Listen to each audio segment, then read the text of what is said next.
Right. Okay, ladies and gentlemen, then welcome to Show and Tell, 12th of November 2024. Okay.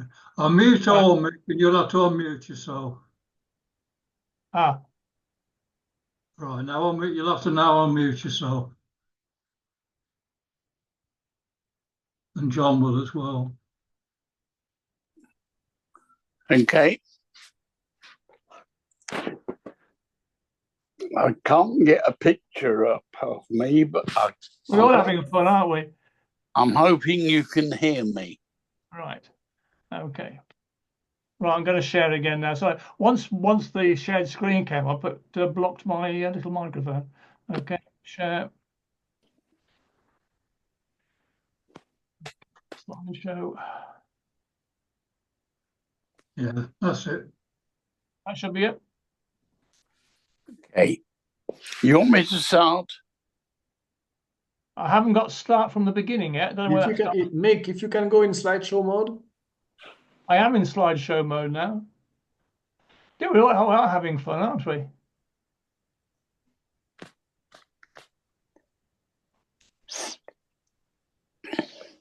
No, sorry. I'm going to pull out again.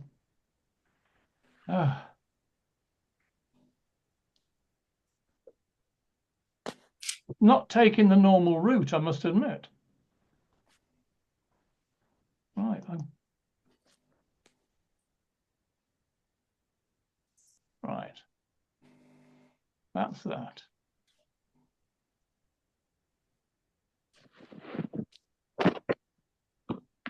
What on earth is happening?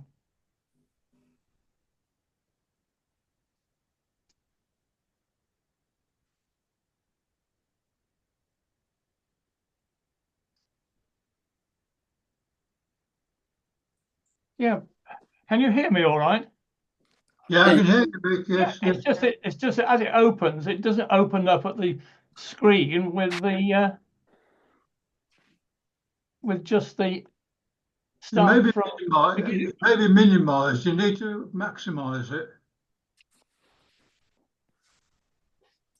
Mick, in the menu at the top, you have a file, home, insert, draw, design, transitions, animation, and slideshow.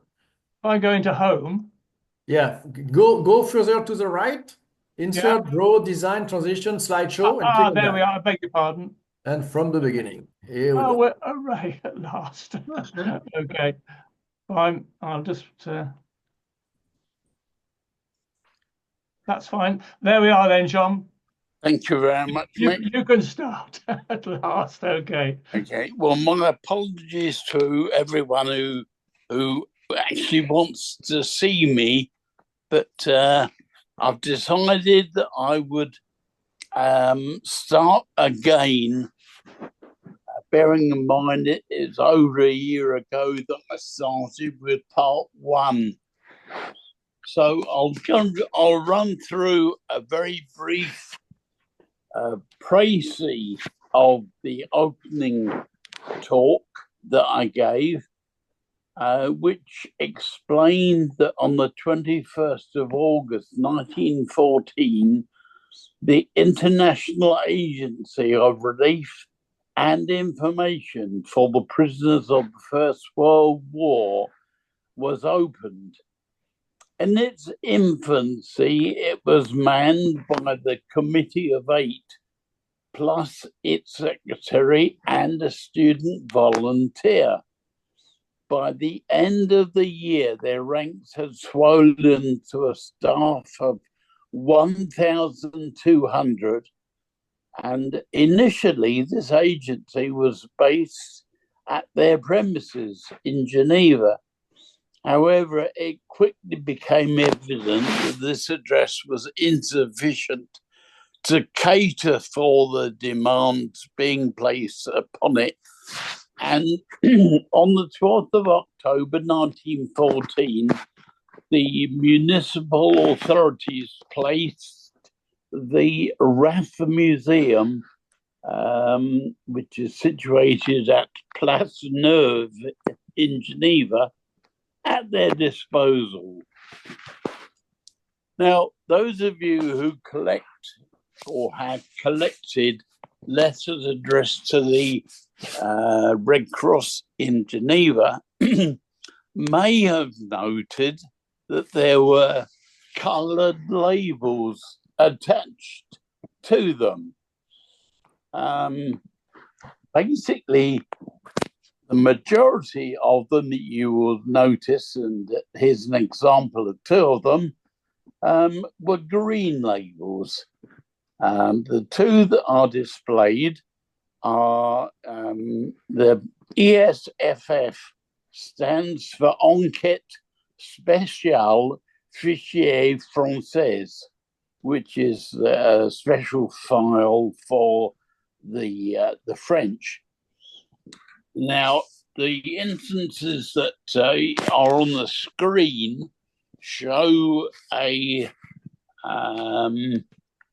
propensity for the clerks to try and introduce some other countries. So in this particular one, on the left-hand screen, you'll see ESFF followed by a manuscript B. Well, it doesn't take too much working out when you consider the cachet above it that this is from Belgium. On the right-hand side, there is a similar label with the letters SP after it. Now, I think that this is Sud Polonaise, i.e. southern Poland, because Poland didn't exist apparently in the First World War.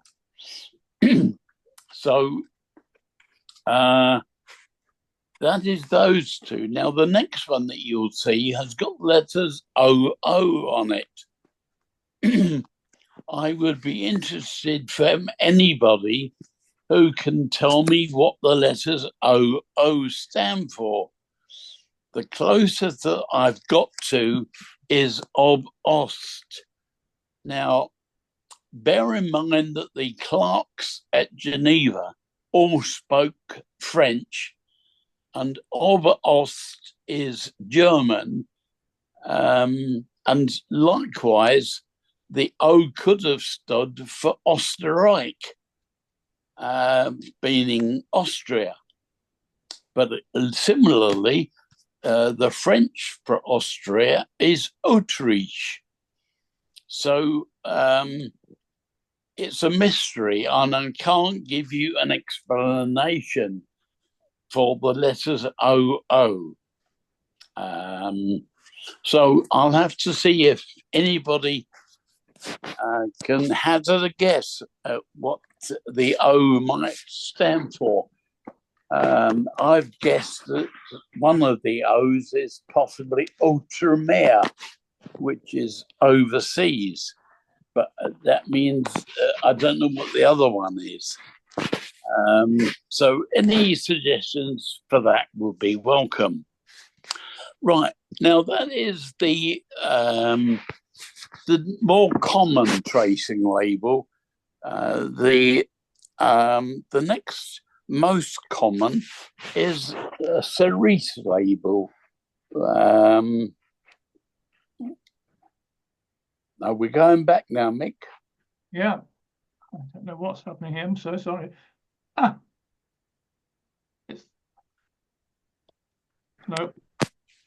No, we need to go forwards. Yeah, I know. I'd like to go forwards, but I just my button on my keyboard has gone dead. Ah. If I go page down, that might do it. No, page down is dead. I know there's a ghost arrow in the bottom left-hand side of the screen, which I'll have to find. There we are. Okay, there we are. Sorry. Okay, yeah, we got it. Okay, now the cerise labels have the letters ESFA, which apart from the first three initials, refers to Allemand, the French for Germany. So this denotes an inquiry about a German subject which has been sent out, and like the French labels, these were perforated in the center, and you can just, I think, see the perforations there, where the writer of the letter, now it could be a hospital, and you can see from the Hospice de Macon that this one on the left originated from a hospital. The one from the right is probably some sort of prisoners of war camp. I don't know.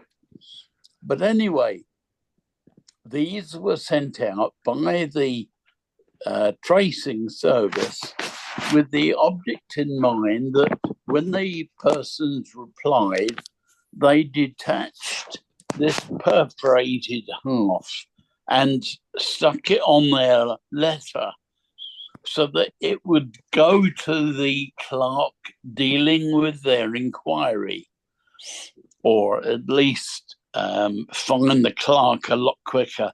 And you can see in the bottom of the label, in each instance, there's different markings which suggest that a different clerk was handling that particular inquiry. Okay, do you want to go on to the next one, Mick? Mm-hmm. Okay. There's another couple of examples here, and the perforation is a lot clearer in both of these. Some were gummed, some weren't. So you sometimes get a rather horrible mess of where the gum that's the writer has put on the back of the label extrudes onto the message. But you can see on the right-hand side, this is a pre-printed envelope, which I would suggest was one of many sent out to different hospitals to facilitate the reply to Geneva. And the labels, I suppose, tended to confirm the free postage facility which writers to the Red Cross were generally afforded. Some instances from France do exist with the 25 centimes and stamps as well as the label. But I don't think the 25 centimes was particularly necessary, but some persons did use them. Okay, next one, Mike. Right, here you can see the difference in shades, for example, of the labels. That one being, well, I suppose, bordering on orange compared to the cerise one on the right-hand side. Right, you can see on the right-hand side that the letters SM and NF appear. SM standing for Service Militaire, and NF is an abbreviation for Nécessité de fermer, which denotes the need to seal the envelope, presumably after censorship has taken place.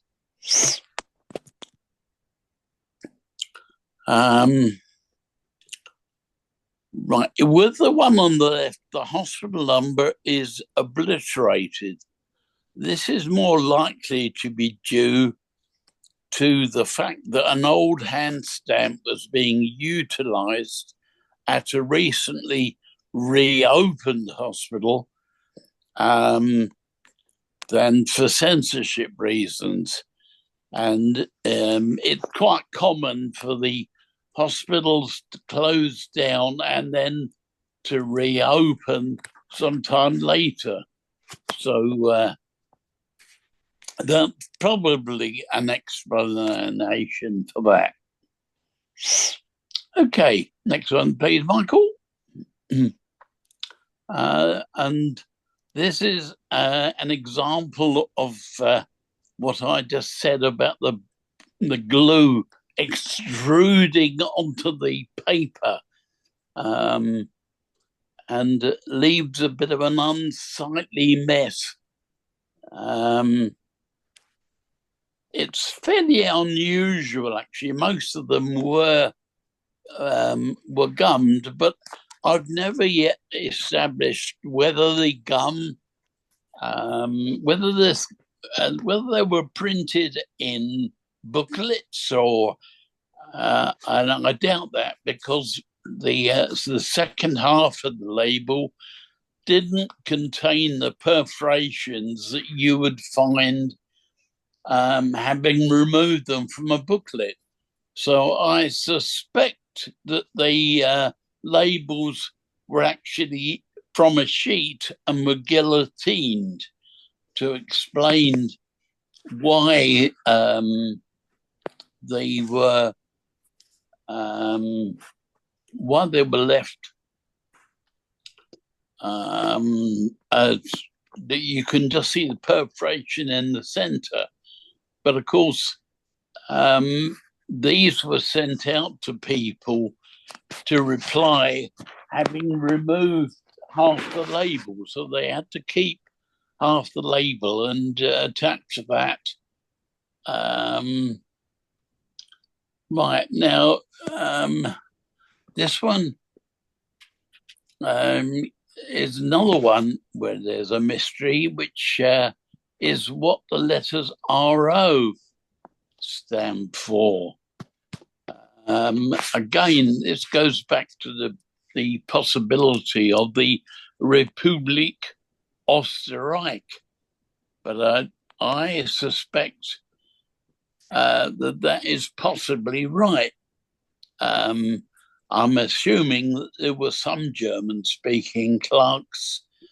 There would have to be, but at Geneva. But and that would then explain that is our Republik Oostenrijk. But if it isn't, I can't suggest an alternative for you. Okay. Next one, Michael. Thank you. Again, you see the letters RO appearing.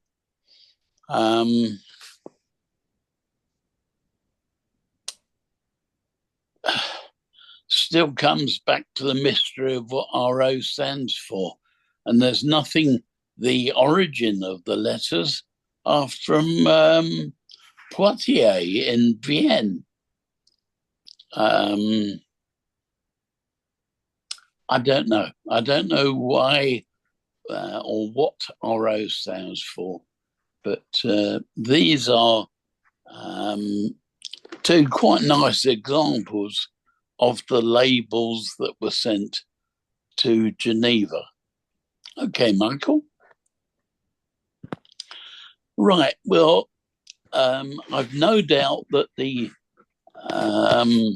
committee member who was a Dr. Frederick Ferrier did not endear himself to the staff of the tracing service by suggesting that they should increase their workload. Sorry, John, are you coming in? No. No, I've just sent you what RO possibly means by group chat. Oh, okay. Okay, that's all. I don't think I get group chats, but Okay. It says possibly a restitution office. oh, right. Oh, well, that's an interesting development. Okay, But I'll send it to you later. okay, thank you. No worries. Going back to Dr. Frederick Ferrier, I don't think he would have endeared himself to the staff by suggesting that they extend their work to include all the civilian internees, which, again, another mystery here is that the civil labels, I mean, there's no doubt that they are civils, but they have a blue and a silver colour. Now, I'm at a loss to tell you why there are both a silver or a buff coloured label, but here's some examples. Okay, Michael. The one on your left, you will see, is a very much reduced size. And I've got a copy of that was on the letter at the bottom. Whereas on the right-hand side, you can see the buff-coloured civil label. That one looks to me as if it's originated from Germany. Now, whether they've used different coloured labels to distinguish the countries or not, that's a possibility. But I have no evidence to suggest that that is right. Okay, next one. These are all examples of the civilian labels which were used, and it's not unusual to find more than one label on an envelope. You've got to bear in mind that some of these things from hospitals, for example, or prisoner of war camps, were referring to more than one person. And obviously an inquiry generated via Geneva would ask for details of more than one person. And if more than one person was at the prisoner of war camp, then it's not at all uncommon to find that they would put the two labels on the one envelope.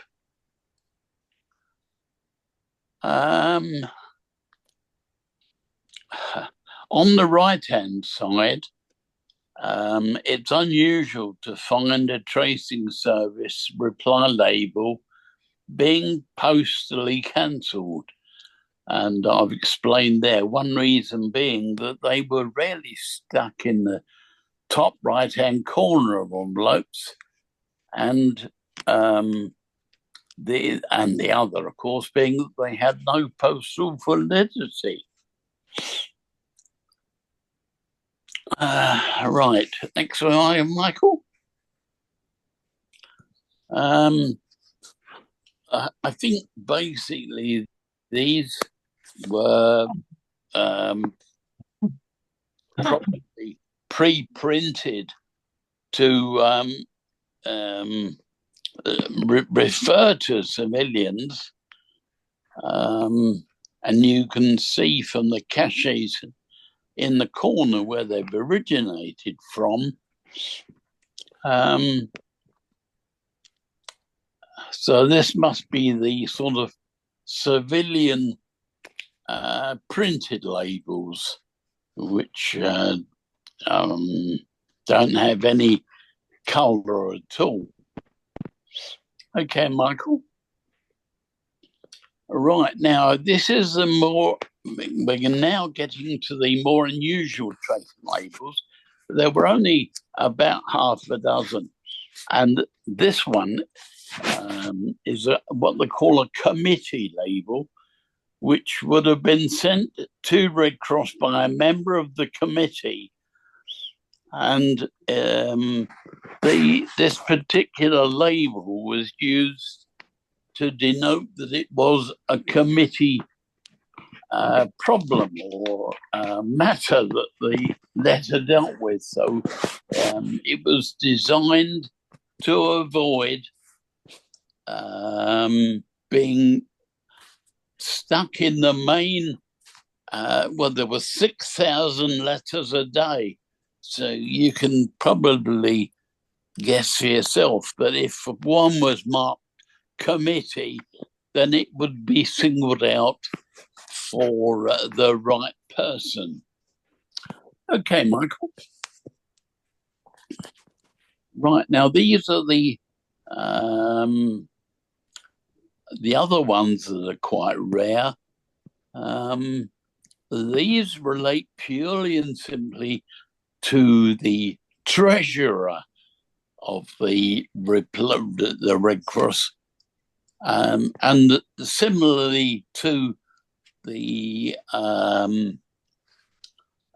committee labels, they would have been singled out from the mail, the avalanche of mail that was received, so that it ensured that whoever was dealing with financial matters dealt with this one.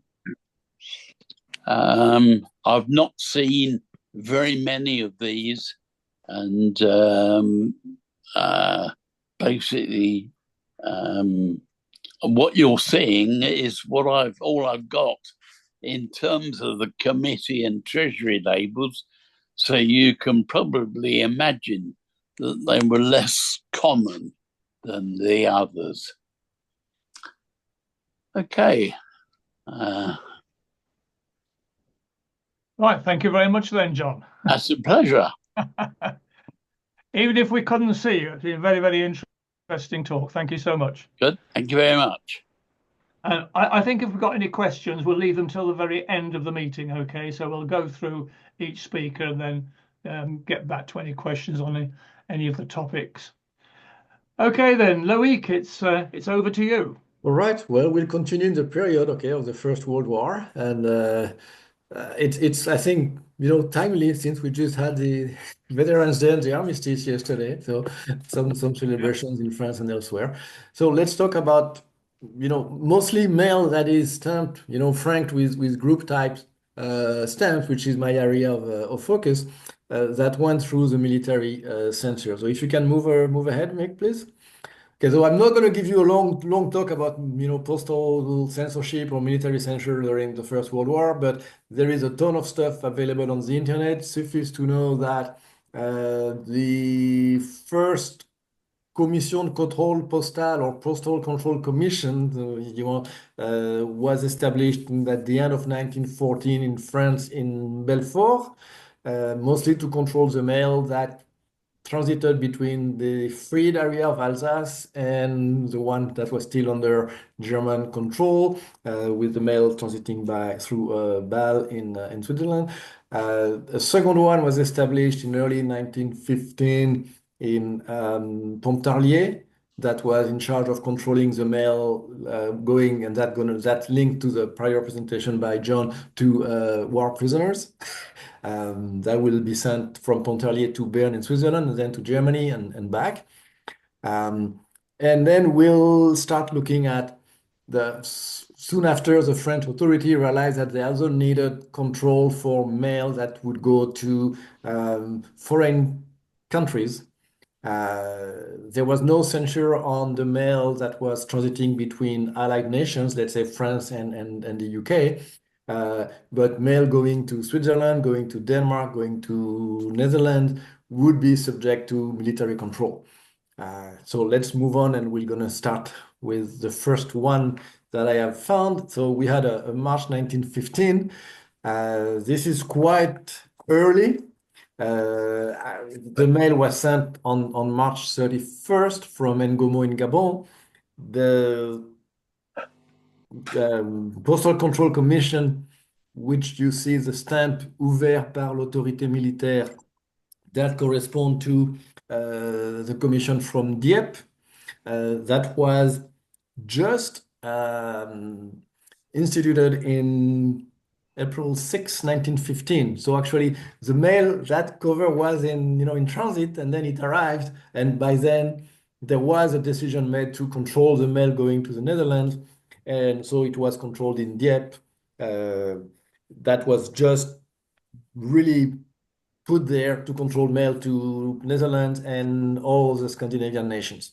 So whenever you see something from going to Sweden or going, Finland, you might have gone through the control commission in Dieppe. Sadly, this envelope is missing one stamp. That's not uncommon.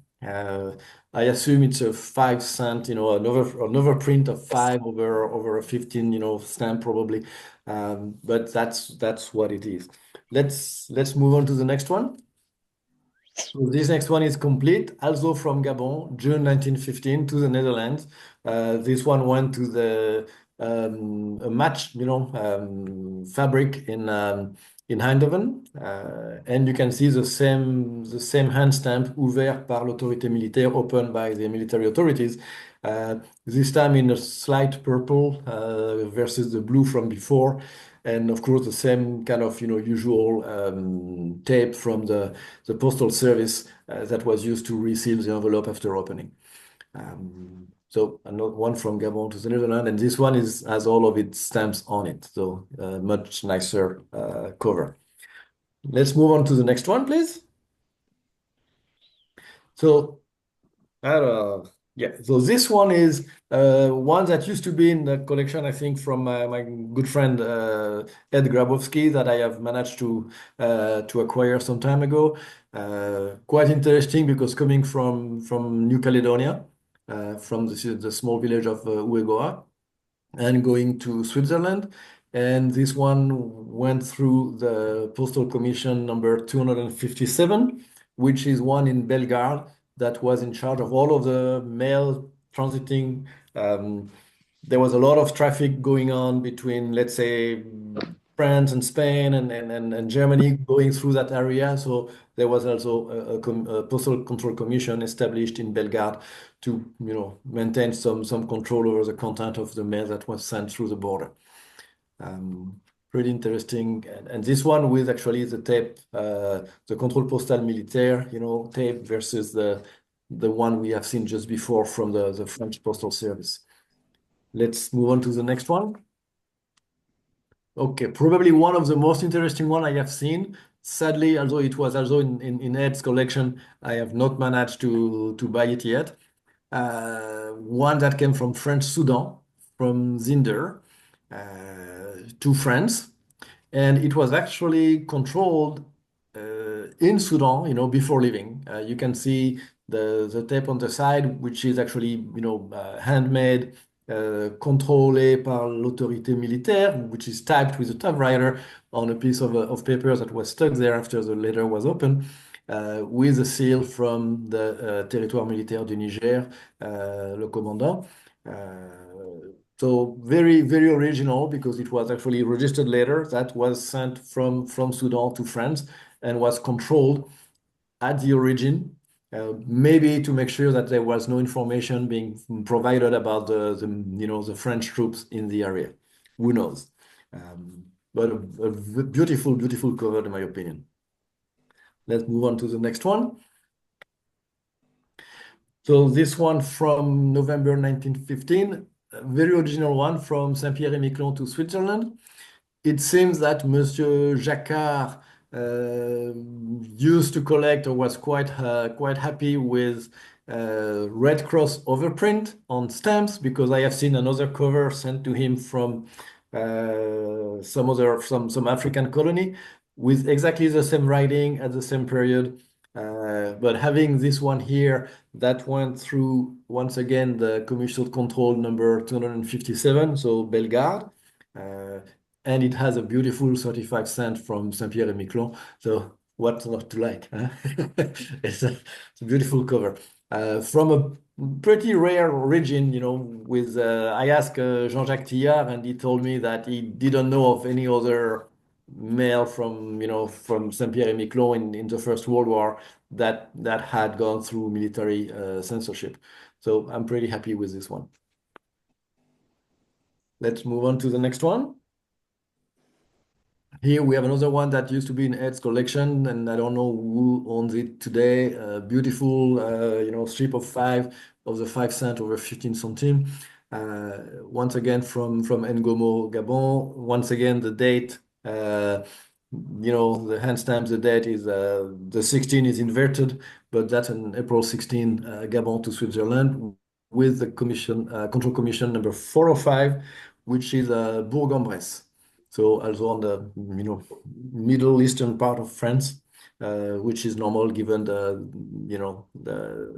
country of destination of Switzerland. We can move on to the next one. So this one, May 1916, also from Gabon once again, and you have the 16 is also upside down for the year. Went through Postal Commission number 26, which is Dieppe. So the early period of Dieppe, you had that hand stamp on 3 lines, and then a couple of a year later, they switch all of them to the oval hand stamp opened by the military authorities with a number. Dieppe used all of the numbers from 1 to 50, I believe. So 26 is Dieppe. This one, I think, has all of its stamps from Gabon. Yeah. We can move on to the next one. Still Gabon, and once again with a lot of missing, vignettes, missing stamps on it, because you have only 25 centimes, which is just enough for the registration. But you can see a lot of X, in pen on the cover, and there is obviously we can see the missing stamps on the front. This one coming from Luango. Went through commission number 378, though it was open upon arrival in Bordeaux by the commission that was established in Bordeaux. The mail went through Cabinda in Angola, as you can see on the back, what used to be a Portuguese colony. So would be a beautiful cover if it had all of the missing stamps. But I think some of the stamps from Gabon, I don't know, if they didn't resist humidity or something. That is quite sad. And I don't know where this one exists. I found it on the internet, but I don't know who owns it. Let's move on to the next one. So another one from Gabon. For some reason, Gabon seems to be the country for which I found the most example of mails that went through military, postal censure or control. This one went through the Control Commission number 405, which is Bourg-en-Bresse. Mail from Ngomo, no, from Cap Lopez or Ngomo initially to Bern in Switzerland. 10 centimes, that's normal rate at the time. So it is that would have been 25. Something is missing as well on this one. Yeah, we're missing some stamps here as well. Yeah. And I don't know who owns this cover, but another well-franked, well-marked hand stamp from the military authorities. We can move on to the next one. So this one is a beautiful example because it's from also a small colony, so like the one from French Sudan or from Saint-Pierre et Miquelon. Having found one from Anjou and Mayotte, franked with a 25 centimes from Moélie, going to the United States, and it went through the military control. And I think because at that time the United States had not yet entered the war, so they were considered like a neutral country, and foreign countries, so the mail was controlled. After they became, part of the Allied nations fighting against the German, then it was a different story. Then there was no longer a need for the military control. So 310, that is the commission established in Marseille. So probably the mail coming from from the Indian Ocean and arriving in Marseille, being controlled right there before it continued its route to the US. A quick mention about the sender, Dr. Wilson, B.F. Wilson, was an American citizen from New Bedford, and he used to run a sugarcane plantation in Anjouan. The local sultan had granted him a concession for a fairly large estate known as the Patsy Estate, something like 2,000 hectares, so large cane plantation. But apparently, a few years later, and we're talking 1875, 1880 kind of time frame, the relationship between the two went sour, and the Sultan accused Mr. Wilson of fomenting a coup or some civil war against him. So there is some like little story behind behind the mail. I find it quite interesting to research, the sender or the addressee. This one seems to go to someone in his family. So Wilson, MD, interesting history for that person in Anjou at the time. We can move on to the next one. So May 1918, so this one from Ivory Coast to Switzerland, that is the only example I have found using a postal entire with the group type, plus a bunch of additional stamps. This one went through, I believe, but I couldn't be sure, 102, which is Pontarlier. Pontarlier seems fine for Switzerland in terms of Postal Control Commission. Nothing really exciting. Well, nice, registered kind of label from Grand Bassam. So pretty nice cover altogether. And we can move to the next one.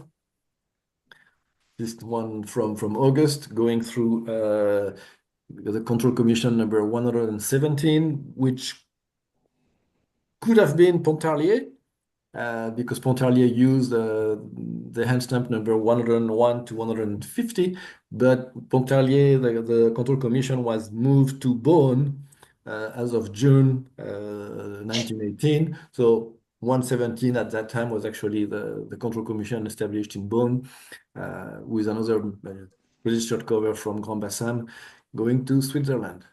This one with all of its stamp, we have a franking at 50 centimes, which is correct. And a really, really nice cover. So let's move on as well with some intermediate conclusion, because I have probably now a database of group type covers that is way over 5,000. Between the one I have, the one I got from Ed, I have all of his scans, what I have found on the web, etc. And I have only seen maybe a dozen covers that went through military control with group type stamps. I took a look on Delcamp, searching for military censure, censor, etc. Probably more than 1,000 items from French colonies, but most of them from World War II, very few items from World War I, and none of them of the group type. I looked on, specialized sites. I checked with Triple S in the US, Antonio Torres, David Wrigley. All of those people have ton of covers that went through military censorship, none of them from the group type. And I presented this yesterday with my friends from Colfra, and probably 3 people sent me scans from covers that went through censorship during World War I, but none of them with a group type stamp, all of them with much later stamp. And that's somewhat normal, because we had with the group type, overprint in 1912. We're talking here 1916, 17, 18. So we're still a few years later. Some of those stamps were in some country almost demonetized. So it's very late usage still for those stamp. I mean, we can still see group type stamp used in Madagascar in 1920, even 1930s. I have seen some of them on airmail, which is like mind-boggling that somebody would have still kept a group type stamp and use it in 1937, like 25 years after they were gone. But they're relatively scarce. But they're not very expensive because they're not really, it's not like a, charge or insured cover, declared value. It's not a multiple franking. It's typically a 25 centime franking for a, foreign destination from a colony. Most of them, a majority coming from African colonies. The market doesn't really value those very, very highly, which for me is a shame. But it's good as long as I have a chance to buy them. This being said, despite their scarcity, we have still here a pretty good diversity of origin. We have covers from mostly Gabon, 6 of them, okay, Ivory Coast, French Sudan, Mayotte, New Caledonia, and even Saint-Pierre and Miquelon. Looking at the destination, we went Switzerland, Netherlands, France, and USA, and different, postal control commissions that we mentioned.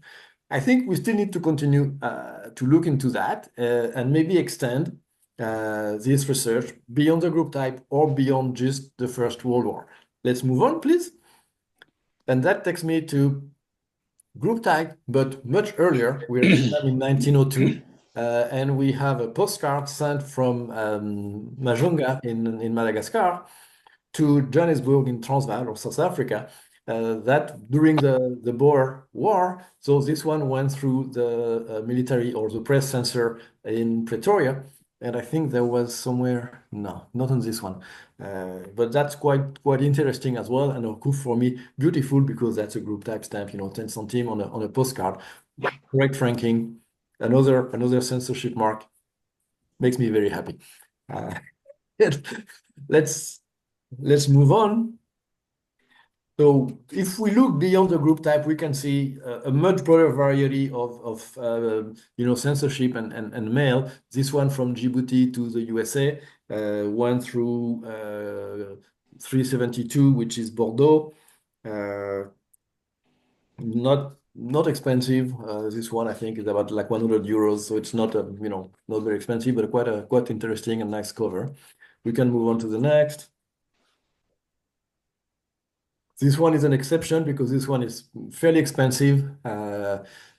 Maybe because it uses some of the Chinese, French China stamps with overprint 2 cents and 4 cents from Chefu, Poste Française, to Paris. Not sure which control 304 maybe. I'm not sure. I don't have a scan of the back. I think this one is on the site of David Wrigley, so I might try to contact him and get a back picture. Pretty expensive, something like I don't know, £700. This one is the exception that confirms the rule that those letters are not expensive. We can take a look at the next one, which also comes from China, Tianjin. This one in military franchise, no stamps there. Went through 304, which is Marseille. So I think the prior one was also through Marseille, with the military hand stamp, Régie d'Infanterie de Marine. Beautiful cover. July 17 in Tianjin, and then through Shanghai on the 19. I don't know, there is no arrival cancel, but beautiful cover for the specialist. Continuing with still more from China.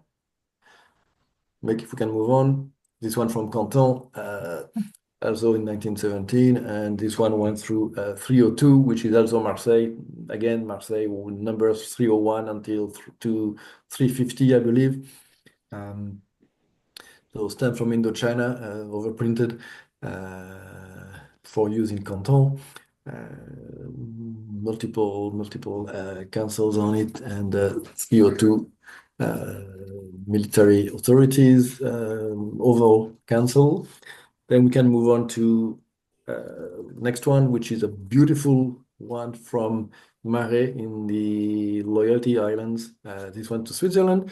And as I mentioned, this one was sold in September for 86 euros. So I think it's pretty good price. Whoever got it, bravo, congratulations.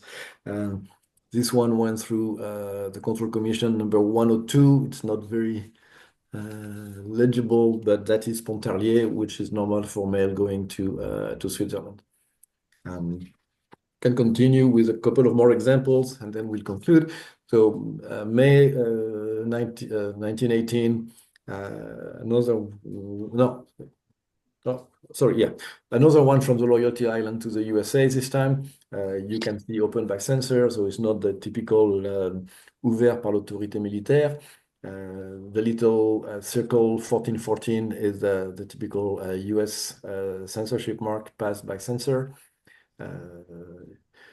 Another mail. I'm not so sure why I would have so much. I mean, so much 2 letters from the Loyalty Island to going through censorship, but I think that was where we had some mining operations going on, so maybe there was a reason for some volume of mail. We can still find many more of such covers, but everything I have seen since I started doing a little bit more research on this topic has been mostly with the stamps that were in usage, in the 1915, 1918 kind of period. None of them being group type stamps, which of course is not not a great news for me, but that's okay.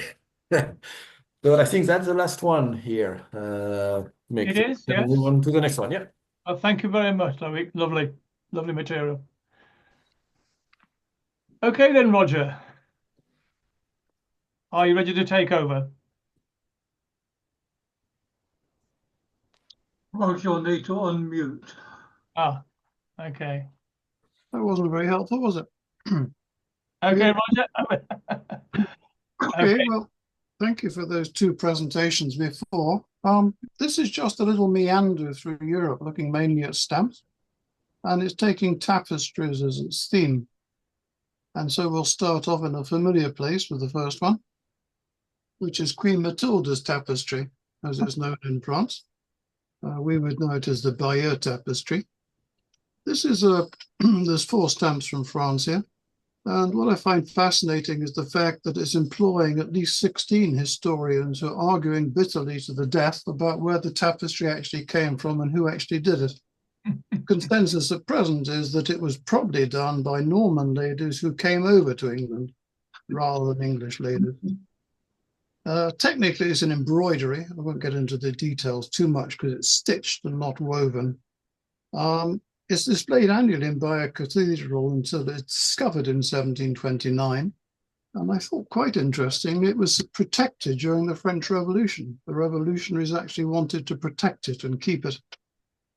The next slide shows a couple from a different perspective, which is from the English issue of 1966. And what you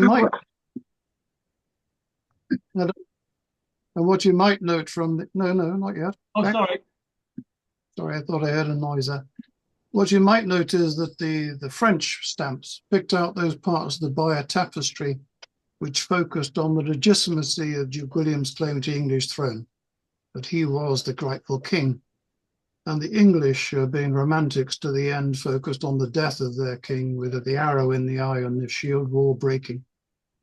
The next one is an envelope I picked up, or 2 to be actual. The one on the left shows a nice flam. There's lots of flams from the Bayeux tapestry and Calvados, and the one on the right similarly. But what I like about the ETS Balsan at Bayeux is that they're still in business. And they actually specialize in carpets, but they do a lot of tapestries for offices, hotels, restaurants, and homes all around Europe. So although the Bayeux tapestry probably came from England, in marketing terms, it's still got a strong pull in terms of tapestry making in Bayeux. So if we go on. Now, although most of this will be about France, there's some routes that I wanted just to show. This is the Tapestry of Creation. Comes from the 11th century in Spain. And a little later on, we'll see that Henry IV, who grew up in Navarre, actually brought some of the tradition across to France later on. This tapestry is fascinating because it puts together a whole set of different cultures. The Vasconic, which means that part of the world, the Trans-Pyrenean and the Mediterranean. And it also got some of the fusion of Arab and Christian style. And it's a good example of how tapestries fulfill their objective in many places in the same way that stained glass windows do. They tell stories through pictures and symbols and references that are easily grasped by people. This particular stamp is from a mini sheet. So if we go on, tapestries were used continuously to illuminate national themes. They were surprisingly hardy pieces of material. Today we see tapestries hanging rather neglected, dusty, faded in corners and think of them as perishable. But in their day, they were very, very hard-wearing indeed and outlasted lots of the paper used at that time. So here's 3 examples of tapestries where the pictures were actually taken and then used for stamps later on. The tapestry, for reference to the next one, I sorry, I've got a bit of the wrong text on there. If you go on to the next one, Mick. In the Chateau Jongère, there's a selection of the most beautiful tapestries. There's a flamme of Jongère at the top. But it shows the tapestry of the Apocalypse. Now, this is the one that tells the prophetic visions, return of Christ, his victory over evil, and the end of the world with its various signs in the sky, horrors and persecutions. So pretty much like the headlines of the Times during the last week. And in there, some little hints. For example, the fleur-de-lis is being poured by the devil, and its references to the 100 Years' War. So although we take it as a straight religious subject, it was actually a very political tapestry put up to reflect the Flemish-English side of the world, and that the 100 Years' War would end with a victory over the French. So I'm tickled that the French actually put it up there. It is a beautiful tapestry, but it's got meanings in it that aren't always immediately obvious. So if we go on, I've talked about the Spanish tradition.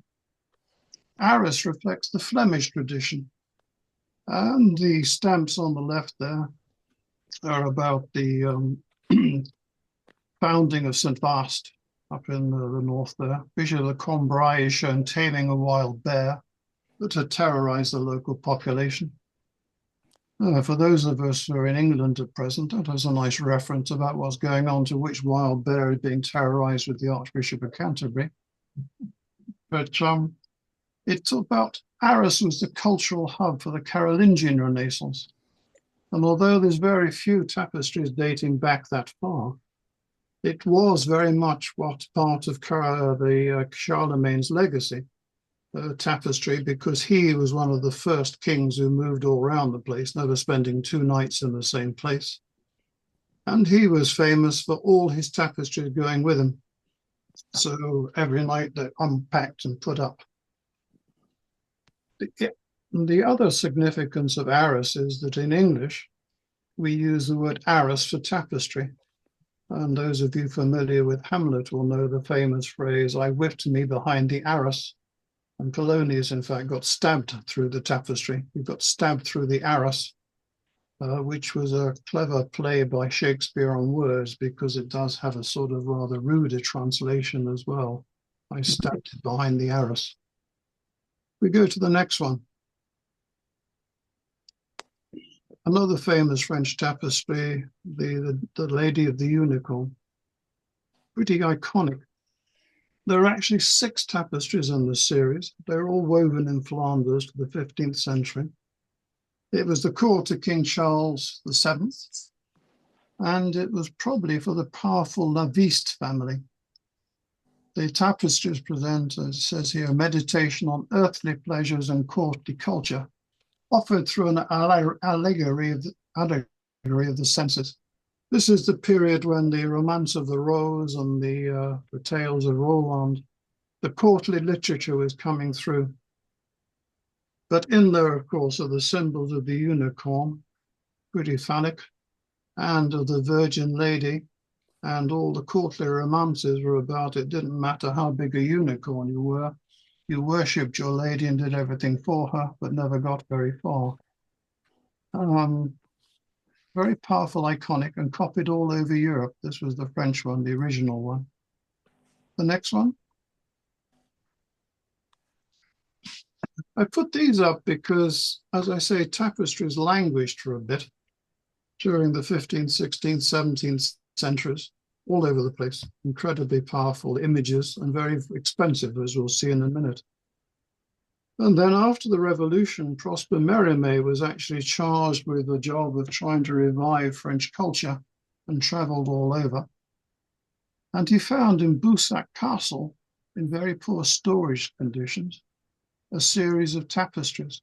And they're part of Prosper Mérimée's legacy of actually protecting culture in the same way that he protected the destruction of the bridge at Avignon and prevented the destruction of the walls at Carcassonne. People have different views about the restoration afterwards, but without Prosper, they would certainly not have been there. And George Sand, the novelist, saw these tapestries, and she referred them in her novel Jeanne. And they were in the family house in Nohant, which is where she sort of held court for the intellectuals. It's only recently, relatively speaking, in 1863, the tapestries were installed in the Museum d'Hermé de Cluny in Paris. But it's an interesting take on the fact that just one or two people stumble across something which would have been lost to history otherwise, and it now ends up in a museum in Paris to be enjoyed by others. If we go on. Now, I talked about the Girona tapestry. The Habsburgs also had a whole legacy of tapestries. But unlike the French tapestries, they were mainly devoted to religion. And here we can see some good examples on Spanish stamps. Here we have the 16th century and the 17th century, but you'll notice that most of them are actually still woven in what was then the Spanish territories up in Belgium, Holland. But the Habsburgs having these prompted an intense rivalry with the French and English monarchs. They saw that Charles V had got these wonderful tapestries, and the French and the English decided they had better compete. So if we go on, Francois I was the first person to pick up on this. When he ascended the throne, the royal palaces of France were ornamented only a scattering of paintings, few sculptures, few tapestries.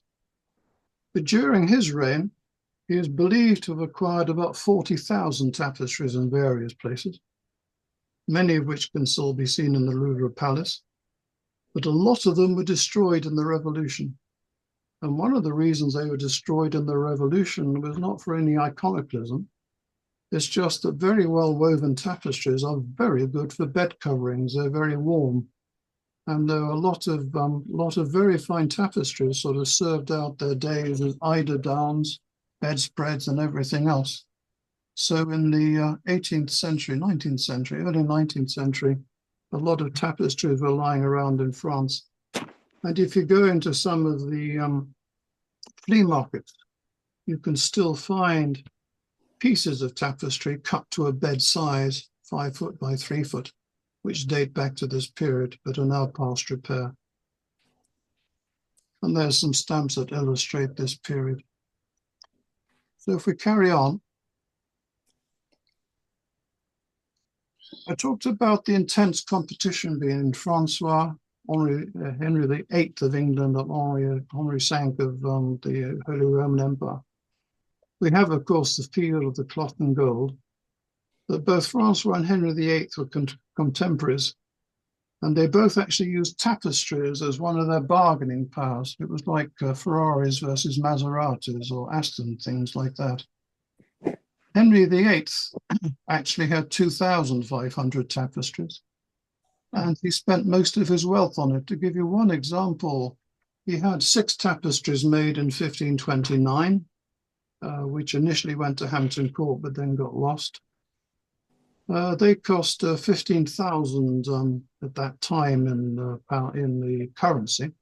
So in today's value, that was about £750,000 for 6 tapestries, which, to put in context, would have bought him another fully fledged battleship. So he was spending his money on tapestries and not on defense. Perhaps a bit similar to our current government, which is now spending money on suits and not on drones. So if we carry on, these are 2 pictures I took in Hampton Court Palace, which is just down the road from me. And the reason I took it was that we often have a sense of tapestries as being very boring. Even those beautifully displayed in the V&A Museum in London, they're kind of a bit lifeless and they faded. But here are 2 of the originals in Hampton Court Palace dating back to Henry VIII. And they're photographed during candlelight. It's electric candlelight for obvious reasons. You just get a glimpse of how it picks out the silver and the gold. And when the wind blows, and it does blow in this particular room, there's a little rustling in the tapestries and they actually come to life. And they probably are sort of precursor to what Thomas Martin, the artist, did in the 19th century, where he had great paintings of the destruction of Sodom and Gomorrah, which went all around the country, illuminated by lamplight to bring them to light. And it's just a good reminder that when we can actually see a tapestry not too badly faded by the sunlight, we can pick out the embroidery of the silver and the gold. They come to life. They're quite magical. So if we carry on. And in tapestries, rather like in gargoyles, carrying on the Gothic tradition. This is one of the tapestries in Hampton Court. There's 8 hanging in the Great Hall. In the middle of the left-hand one, there's Henry VIII peeking out of us. He wanted to be in there. And on the right, there's Cardinal Wolsey, who actually paid for them. Didn't do him much good, but there he is sitting in the tapestry. And in most of the great tapestries, you will find references to actually paid for them. Part of the power of the image and part of the power of patronage. So if we carry on.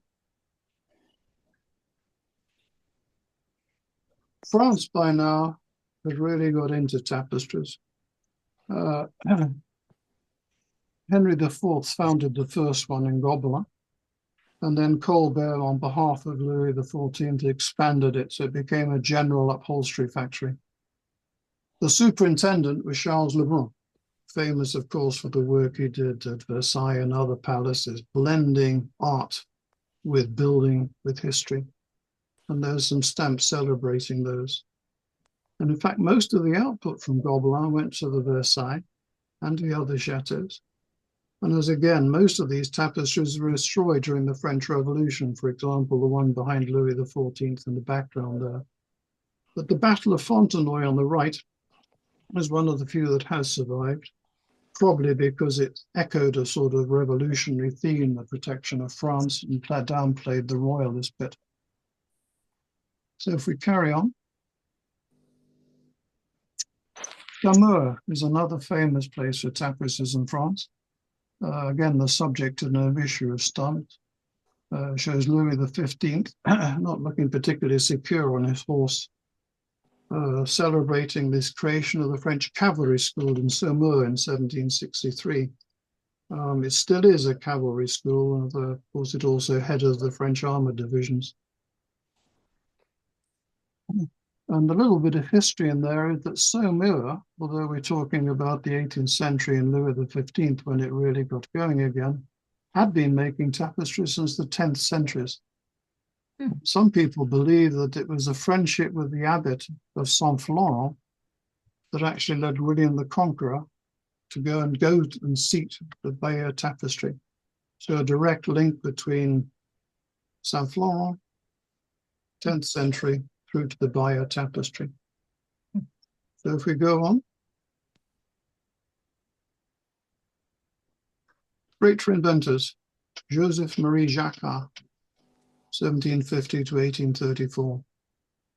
Tapestries have been incredibly labor intensive up to now, hence why they were so expensive, because they had to be woven in short sections, and then they had to be woven together to hide the joins, and then they had to have the embroidery and the very expensive threads embroidered into them. So it was typical for a good tapestry to take 2 years to make, using about 24 to 30 people working on it the whole time. Jacquard invented this loom. It simplified the process of weaving complex patterns. And in fact, for those people who study computer science, there is often a seminar on Jacquard built into their courses, because his use of weaving process in complex patterns and how he actually made it into a process is very similar to some of the thought processes that have to go into the design of software for computers. So the next slide. The golden age of Spanish tapestry. Well, I put that up because the golden age of Spanish tapestry is actually still with us. The two on the left are tapestries on stamps by Velázquez and Goya. Both of them did tapestries as a way of making money, not very much, but it made a bit of money. But they also did it as like billboards. Goya in particular did several tapestries, which are huge, 20 feet long, 15 feet high, because they were then exhibited all over Madrid and other Spanish towns. And here were billboards of Goya's prowess as a painter. So there we see tapestry as marketing. But the tradition of doing tapestries, if we see the modern stamps on the right, all of those are examples of tapestries that are now really sought after, made in Spain today. They actually have embroidery in some of them, so they're a mix of embroidery and tapestry work. And they're very eagerly sought after. They're back in the Ferrari class for buying those. So if we carry on.